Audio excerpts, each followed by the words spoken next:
Assalamualaikum warahmatullahi wabarakatuh. Saya Muhammad Firdaus Saputra dari perwakilan kelompok 3 Pendidikan Agama Islam kelas MN21E IBIK Kesatuan Bogor. Saya akan membuka presentasi kali ini tentang konsep manusia menurut Islam. Saya akan menyebutkan nama-nama anggota dari kelompok kami. Yang pertama, saya sendiri Muhammad Firdaus Saputra. Yang kedua, Farah Rahni Rahmat. Yang ketiga, Anggita Pramesti. Dan yang terakhir, Tiffany Violanta Sutrisno. Selanjutnya kita langsung saja ke materi. Pendahuluan. 1. Latar belakang. Dalam konsepsi Islam, manusia merupakan satu-satunya hakikat yang mempunyai 2 dimensi, yaitu dimensi material atau jasad dan dimensi imaterial atau ruh, jiwa, akal, dan sebagainya. Unsur jasad akan hancur dengan kematian, sedangkan unsur jiwa akan tetap dan bangkit kembali pada hari kiamat. Quran Surat Yasin surat ke-36 ayat 78 sampai 79. Manusia adalah makhluk yang mulia, bahkan lebih mulia dari malaikat. Quran Surat Al-Hijj surat ke-15 ayat 29. Bahkan manusia adalah satu-satunya makhluk yang mendapat perhatian besar dari Al-Quran. Terbukti dengan begitu banyak ayat Al-Quran yang membicarakan hal ihwal manusia dalam berbagai aspek-aspeknya, termasuk pula dengan nama-nama yang diberikan Al-Quran untuk menyebut manusia. Setidaknya terdapat 5 kata yang sering digunakan Al-Quran untuk menunjuk kepada arti manusia, yaitu ihsan atau ins atau al-nas atau unnas, dan kata-kata bashar serta kata-kata bani Adam atau duriyat Adam. Selalu ada saja pertanyaan mengenai manusia. 2. Rumusan masalah. 1. Hakikat manusia. A. Siapakah manusia itu? B. Persamaan dan perbedaan manusia dengan makhluk lain. 2. Martabat manusia. A. Tujuannya pecintaan manusia. B. Fungsi dan peranan manusia. 3. Tanggung jawab manusia. A. Tanggung jawab sebagai hamba Allah. B. Tanggung jawab sebagai khalifah Allah. Pokok bahasan. 1. Menjelaskan hakikat manusia dalam pandangan Islam. 2. Menjelaskan martabat manusia dalam pandangan Islam. 3. Menjelaskan tanggung jawab manusia baik sebagai Abdullah maupun sebagai Khalifah Allah. Assalamualaikum warahmatullahi wabarakatuh. Perkenalkan, nama saya Farah Zahrani Rahmat dari kelompok 3. Di sini saya akan menyampaikan pembahasan tentang hakikat manusia dalam pandangan Islam.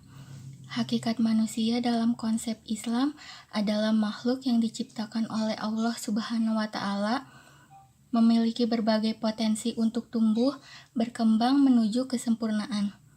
Konsep manusia dalam pandangan Islam adalah konsep sentral bagi setiap disiplin ilmu sosial kemanusiaan yang menjadikan manusia sebagai objek formal dan materialnya. Agar konsep manusia yang kita bangun bukan semata-mata merupakan konsep yang spekulatif, maka kita harus bertanya kepada Zat yang mencipta dan memahami manusia, yaitu Allah Subhanahu wa Ta'ala melalui Al-Quran. Lewat Al-Quran, Allah memberikan rahasia-rahasia tentang manusia. Berbicara mengenai apa itu manusia, ada beberapa aliran yang mendasari, yaitu yang pertama ada aliran serbazat, mengatakan bahwa yang sungguh-sungguh adalah hanyalah zat atau materi. Zat atau materi itulah hakikat dari sesuatu. Alam ini adalah materi dan manusia adalah unsur dari alam. Maka dari itu hakikat dari manusia itu adalah zat atau materi. Yang keempat ada aliran eksistensialisme yang memandang manusia secara menyeluruh. Artinya aliran ini memandang manusia tidak dari sudut zat atau serbaroh atau dualisme, tetapi memandangnya dari segi eksistensi manusia itu sendiri, yaitu cara beradanya manusia itu sendiri di dunia ini. Yang ketiga ada aliran dualisme, mencoba untuk meyakinkan kedua aliran di atas Aliran ini menganggap bahwa manusia itu pada hakikatnya terdiri dari dua substansi, yaitu jasmani dan rohani. Kedua substansi ini masing-masing merupakan unsur asalnya, tidak tergantung satu sama lain. Jadi badan tidak berasal dari roh, juga sebaliknya. Hal dalam perwujudannya, manusia itu ada dua, jasad dan roh. Yang keduanya berintegrasi membentuk yang disebut manusia. Yang kedua ada aliran serba roh, berpendapat bahwa segala hakikat sesuatu yang ada di dunia ini adalah roh. Begitu juga hakikat manusia adalah roh. Adapun zat itu adalah manifestasi daripada roh di dunia ini.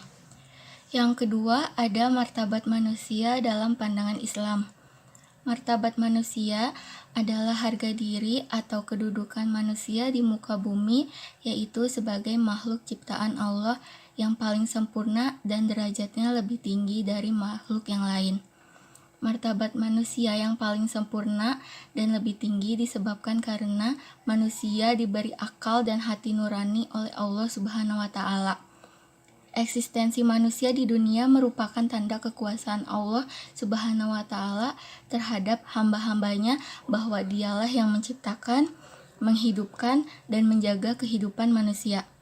Dengan demikian, tujuan diciptakannya manusia dalam konteks hubungan manusia dengan Allah Subhanahu wa Ta'ala adalah dengan mengimani Allah Subhanahu wa Ta'ala serta memikirkan ciptaannya untuk menambah keimanan dan ketakwaan kepada Allah Subhanahu wa Ta'ala. Sedangkan dalam konteks hubungan manusia dengan manusia serta manusia dengan alam adalah untuk berbuat amal, yaitu perbuatan yang baik, dan tidak melakukan kejahatan terhadap sesama manusia, serta tidak ada khalifah Allah. Khalifah Allah sebenarnya adalah perwakilan Allah untuk berbuat sesuai dengan misi yang telah ditentukan Allah sebelum manusia dilahirkan, yaitu untuk memakmurkan bumi. Khalifah yang dimaksud Allah bukanlah suatu jabatan sebagai raja atau presiden, tapi yang dimaksud sebagai khalifah di sini adalah seorang pemimpin Islam yang mampu memakmurkan alam dengan syariah-syariah yang telah diajarkan Rasulullah kepada umat manusia. Dan manusia yang beriman sejatilah yang mampu memikul tanggung jawab ini, karena khalifah adalah wakil Allah yang mempusakai dunia ini. Yang kedua ada menjadi saksi Allah. Sebelum lahir ke dunia ini, manusia bersaksi kepada Allah bahwa hanya Dialah Tuhannya. Yang demikian dilakukan agar mereka tidak ingkar di hari nanti. Sehingga manusia sesuai fitrahnya adalah beriman kepada Allah, tapi orang tuanya yang menjadikannya manusia sebagai Nasrani atau beragama selain Islam. Fungsi dan peranan manusia. Di dalam Al-Quran disebutkan fungsi dan peranan yang diberikan Allah kepada manusia. Yang pertama menjadi abdi Allah. Secara sederhana, hal ini berarti hanya bersedia mengabdi kepada Allah dan tidak mau mengabdi kepada selain Allah, termasuk tidak mengabdi kepada nafsu dan syahwat. Yang dimaksud dengan abdi adalah makhluk yang mau melaksanakan apapun perintah Allah meski terdapat resiko besar di dalam perintah Allah. Abdi juga tidak akan pernah membangkang kepada Allah. Tanggung jawab manusia sebagai hamba Allah. Tanggung jawab adalah kesadaran manusia akan tingkah laku atau perbuatannya yang disengaja maupun yang tidak disengaja. Tanggung jawab juga berarti berbuat sebagai perwujudan kesadaran akan kewajibannya. Sebagai hamba, tugas utama manusia adalah mengabdi atau beribadah kepada Sang Kholik, menaati perintahnya dan menjauhi larangannya. Tanggung jawab abdi Allah terhadap dirinya adalah memelihara iman yang dimiliki dan bersifat fluktuatif atau naik turun, yang dalam istilah hadis Nabi SAW dikatakan yazidu wa yakushu, atau terkadang bertambah atau menguat dan terkadang berkurang atau melemah. Seorang hamba Allah juga memiliki tanggung jawab terhadap keluarga. Tanggung jawab terhadap keluarga merupakan lanjutan dari tanggung jawab terhadap diri sendiri, karena memelihara diri sendiri berkaitan dengan perintah memelihara iman keluarga. Oleh karena itu, dalam Al-Quran dinyatakan dengan ku anfusakum wa ahlikum naaran, atau jagalah dirimu dan keluargamu dari api neraka. Selanjutnya adalah tanggung jawab manusia sebagai khalifatullah. Sebagai makhluk Allah, manusia mendapat amanat yang harus dipertanggungjawabkan di hadapannya.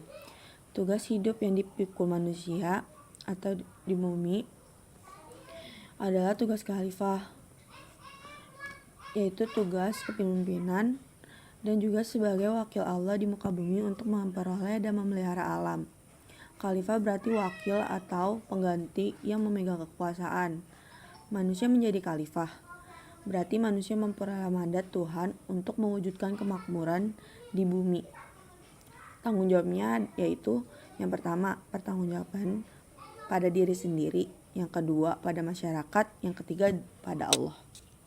Jadi kesimpulan dari presentasi kelompok 3 adalah hakikat manusia merupakan makhluk ciptaan Allah SWT yang memiliki fitrah, akal, kalbu, kemauan, serta amanah. Martabat manusia adalah kedudukan manusia yang terhormat sebagai makhluk ciptaan Tuhan yang Maha Esa yang berakal budi, hingga manusia mendapat kedudukan paling tertinggi daripada makhluk lainnya.